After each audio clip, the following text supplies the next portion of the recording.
எல்லோருக்கும் வணக்கம்.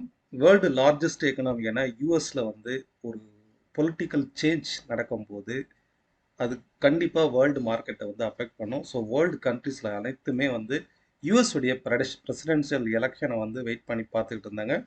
இன்னைக்கு அந்த பொலிட்டிக்கல் சேஞ்ச் நடந்திருக்கு. யூஎஸ்ல டொனால்ட் ட்ரம்ப் அவர்கள் விக்டரி ஆயிருக்காங்க. ஆல்மோஸ்ட் 99% அவங்க தான் விக்டரி நடந்திருக்காங்க. அதுக்கு உண்டான ஸ்பீச்சையும் கொடுத்துட்டாரு. ஸோ இதனால இந்திய பங்குச்சந்தைகளுக்கு என்ன ப்ளஸ் பாயிண்ட், எதனால இந்திய பங்குச்சந்தைகள் இன்னைக்கு உயர்ந்திருக்கு?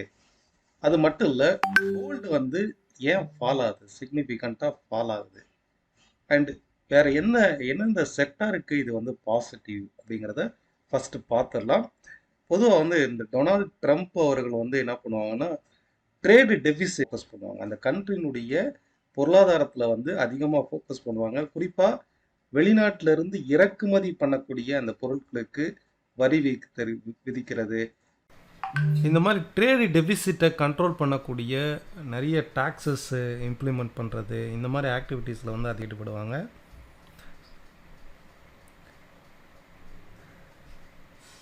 செகண்டாக கோல்டு இன்றைக்கி ஏன் சிக்னிஃபிகண்ட்டாக ஃபால் ஆகுது அப்படின்னா, பொதுவாக டொனால்ட் ட்ரம்ப் அந்த டாலர் இண்டெக்ஸை எப்போதுமே ஸ்ட்ரென்த்தாக வச்சுக்கிறதுக்காக அவங்களுடைய ஆக்டிவிட்டீஸில் அதிகமாக கவனம் செலுத்துவாங்க. ஈவன் அந்த கண்ட்ரியுடைய சென்ட்ரல் பேங்க்கையும் அதிகமாக இவர் ஆதிக்கம் செலுத்துவார். டாலர் இண்டெக்ஸை ஸ்ட்ரென்த்தாக வைக்கிறதுக்கு உண்டான என்னென்ன ஆக்டிவிட்டீஸ் இருக்கோ அதில் இவங்க ஃபோக்கஸ் பண்ணாங்க. ஒவ்வொரு ஆட்சியாளர்களுக்கும் ஒரு பாலிசிஸ் இருக்கும். அது மாதிரி இவங்களுடைய பாலிசிஸ் ட்ரேடு டெபிசிட்டு, டாலர் இண்டெக்ஸை ஸ்ட்ரென்த்தாக வச்சுக்கிறது. ஸோ இதில் தான் அதிகமாக கவனம் செலுத்துவாங்க. அண்ட் ஆயில் அண்ட் கேஸ், அவங்க கண்ட்ரினுடைய எக்ஸ்போர்ட் பண்ணுறக்கூடிய oil, crude oil, especially crude oil increase பண்ணதுக்கு, ப்ரொடக்ஷன் இன்க்ரீஸ் பண்ணதுக்கு, அவங்க சேல்ஸ் பண்ணதுக்கு உண்டானதெல்லாம் பார்ப்பாங்க. நம்ம இதை டெக்னிக்கலாக முன்னமே கணிச்சிருந்தோம் கோல்டு ஃபால் ஆக போகுது அப்படிங்கிறது. இப்போ டொனால்ட் ட்ரம்ப் தான் வருவார், அவர் இதெல்லாம் பண்ணுவாருன்னு நமக்கு தெரியாது. ஆனால் 2 வீக்ஸ் பிஃபோராகவே நம்ம கணிச்சது இதில் பாருங்கள். இது 10 days பிஃபோராக போஸ்ட் பண்ணது. இப்போ மார்க்கெட் அகைன் கீழே ஃபால் ஆகிறதுக்கான பாசிபிலிட்டிஸ் இருக்கு, ஒரு கரெக்ஷன் வர்றதுக்கான பாசிபிலிட்டிஸ் இருக்கு. இது ஜஸ்ட் ஒரு 2 days பிஃபோரா போஸ்ட் பண்ணது. இந்த ஒரு வேலை தான் நடக்கும். ஒரு அப்ஸ் அண்ட் டவுன். இப்போ இந்த அப் கட்டு மார்க்கெட் ஒரு டவுன் ட்ரெண்ட் ஃபார்ம் ஆகும்.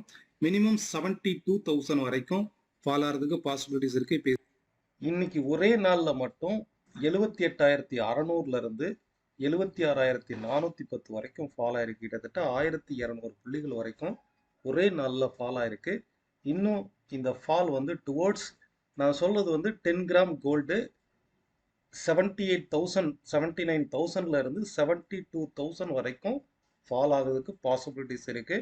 மினிமம் 72,050 72,100 வரைக்குமே ஒரு பெஸ்ட் சப்போர்ட்டா இருக்கும். அங்கிருந்து திரும்பவும் அப்சைடு இந்த ரேலி கண்டினியூ ஆகலாம். ஓகே, இதுக்கு அடுத்து நிஃப்டியினுடைய மூவ்மெண்ட் எப்படி இருக்கும்? இது வரைக்கும் ஃபால் ஆன நிஃப்டி, அதனுடைய கிராஷ், அதனுடைய ஃபால் முடிஞ்சதா? ட்ரெண்ட் லாஸ்ட் 2 days ரைஸ் ஆயிருக்கு. ட்ரெண்ட் சேஞ்ச் ஆயிருக்கா? அதே நேரம் பேங்க் நிஃப்டி கண்டினியூஸா ஒரு பவுன்ஸ் பேக் ஆச்சு. பேங்க் நிஃப்டியினுடைய மூவ்மெண்ட் என்ன? எந்தெந்த செக்டாருக்கு சாதகமாக இருக்கு, எந்தெந்த செக்டார் ரைட் நோ ஒரு பாசிட்டிவ்ல இருக்கு? ஸோ இதை பற்றி இந்த வீடியோவில் பார்க்கலாம். லாஸ்ட்டாக க்ரூட் ஆயிலை பற்றியும் பார்க்கலாம். நிஃப்டியை பொறுத்தளவுக்கு மார்க்கெட் இது வரைக்கும் சைடுவேஸ் டவுன் ட்ரெண்டில் இருந்து நம்ம லாஸ்ட்டாக என்ன பார்த்தோம்? நிஃப்டி இந்த சைடுவேஸ் டவுன் ட்ரெண்ட் டே வைஸாக பிரேக் அவுட் ஆச்சு அப்படின்னா மட்டுமே மார்க்கெட் ஒரு ஷார்ட் டர்மாக ரிவர்சல் ஆகும், அப்சைடு ரிவர்சல் ஆகுங்கிறத பார்த்தோம். நேற்றுக்கு வீடியோலையும் கிளியராக மென்ஷன் பண்ணியிருந்தேன், மார்க்கெட் இந்த டவுன் ட்ரெண்ட் பிரேக் அவுட் ஆகணும். அதாவது 24,250க்கு மேலே அட்லீஸ்ட் ஒரு ஹவர்லி கேண்டலாவது பிரேக் அவுட் ஆகணும் அப்படிங்கிறத மென்ஷன் பண்ணியிருந்தேன்.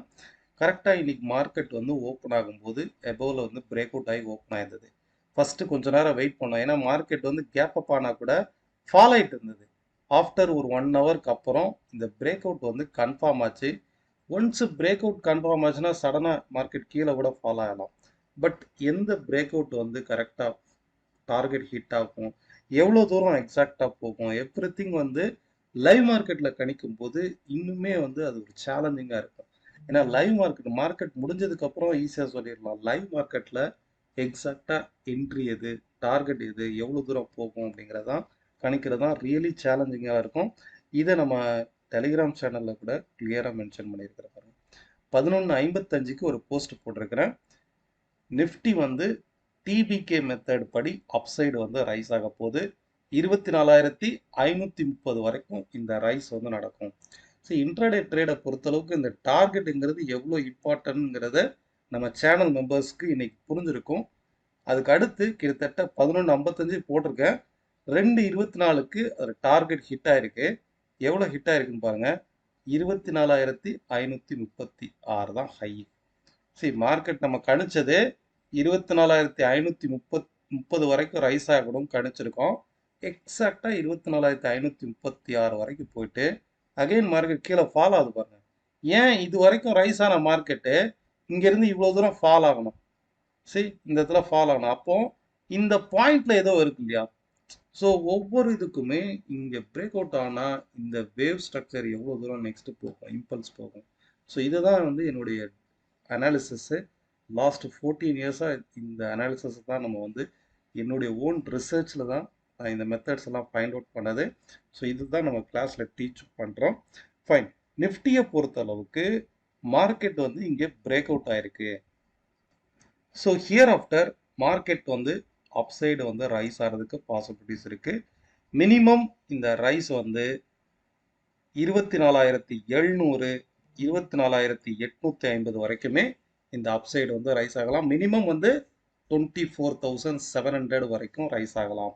இன்கேஸ் கீழே ஃபால் ஆச்சுன்னா இந்த இதில் பாருங்க, இந்த லோ வந்திருக்கா, இந்த லோ வந்து நமக்கு சப்போர்ட்டாக இருக்கும். அப்போ 24,110 140ங்கிறது சப்போர்ட்டாக இருக்கும். ஸோ இதுதான் நான் மென்ஷன் பண்ணியிருந்தேன் இடத்துல. இன்கேஸ் கீழே ஃபால் ஆனால் கூட 24,140லேருந்து திரும்பவும் அப்சைட் ரைஸ் ஆகும். ஏன்னா இது ஒரு பெரிய டார்கெட். நான் போஸ்ட் பண்ணும்போது 400 சம்திங்கில் தான் ட்ரேட் ஆயிருந்தது. 130 பாயிண்ட் வந்து இன்னைக்கு இன்ட்ராடேல வந்து ஹிட் ஆயிருது. சம்டைம்ஸ் வந்து ஒரு நாள் கூட ஆகும் அப்படின்றதுக்காக இதில் மென்ஷன் பண்ணியிருந்தேன். பட் ஃபார்ச்சுனேட்லி வந்து இன்னைக்கு ஹிட் ஆயிருந்தது அந்த டார்கெட்டு. ஸோ மார்க்கெட்டை பொறுத்தளவுக்கு 24,140ங்கிறது இதுக்கு அடுத்து சப்போர்ட்டாக இருக்கும். இந்த பிரேக் அவுட்டுக்கு உண்டான ரீடெஸ்ட் இன்கேஸ் எடுத்ததுனாலும் திரும்பவும் அந்த பாயிண்ட்ல இருந்து மார்க்கெட் வந்து அப்சைட் ரைஸ் ஆகலாம்.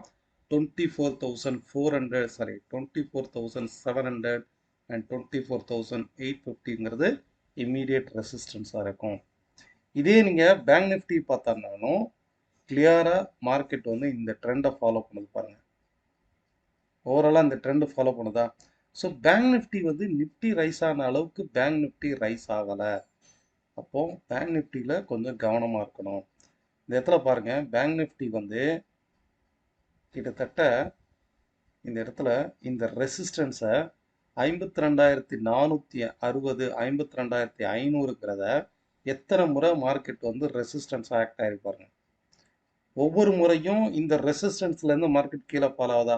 ஒரு முறை கூட இது break out upside break out நடக்கல. அப்போ மினிமம் வந்து 52,600க்கு மேலே ஒரு டே கேண்டில் பிரேக் அவுட் ஆனால் மட்டுமே பேங்க் நிஃப்டி அப்சைடு வந்து மொமெண்டம் கொடுக்கும். ரைட் நோ பேங்க் நிஃப்டி வந்து ஒரு வீக்கான பொசிஷனில் இருக்கு. நிஃப்டி ரைஸ் ஆன அளவுக்கு பேங்க் நிஃப்டி ரைஸ் ஆகலை. இது வரைக்கும் நம்ம பார்த்துட்டு இருந்தது நிஃப்டி வந்து சிக்னிஃபிகண்டாக செல்லிங் ப்ரெஷரில் இருந்தது. பேங்க் நிஃப்டி அந்த அளவுக்கு வந்து செல்லிங் நடக்கலை. பட் இப்போ நிஃப்டி வந்து ஒரு பாசிட்டிவ் மொமெண்டம்ல இருக்கு. பேங்க் நிஃப்டி அந்த அளவுக்கு ஒரு அப்சைடு மொமெண்டம் வந்து இல்லை. பட் ஈவன் தோ நீங்கள் பப்ளிக் செக்டார் பேங்க்ஸில் வந்து அதிகமாக ஃபோக்கஸ் பண்ணுங்கள். பப்ளிக் செக்டார் பேங்க்ஸ் இப்போ வரைக்குமே பிஎஸ்யூ பேங்க்ஸ் வந்து ஒரு பாசிட்டிவ் மொமெண்டமில் தான் இருக்குது. ஃபைன். அதே போல் க்ரூட் ஆயிலை பார்க்கும்போதும் ஒரு பாசிட்டிவ் மொமெண்டமில் தான் இருக்குது. க்ரூட் ஆயில் இன்ட்ராடேல வந்து செக் பண்ணி பாருங்கள். கிளியராக மார்க்கெட் வந்து இந்த இடத்துல பிரேக் அவுட்டே ஆனால் கூட திரும்பவும் அப்சைட் ரைஸ் ஆகுது பாருங்க. ஏன்னா இந்த மாதிரி பிரேக் அவுட் வந்து மேக்ஸிமம் 58,775 இந்த லெவல் தான் வரும். ப்ரீவியஸாக அந்த லைன் போட்டு வச்சிருக்க பாருங்க. இதுக்குள்ளவே மார்க்கெட் வந்து அப்சைட் ரைஸ் ஆகிடும். ஸோ ஈவன் தோ இந்த ட்ரெண்டுக்கு மேலே சேஞ்ச் ஆகிருப்பாருங்க.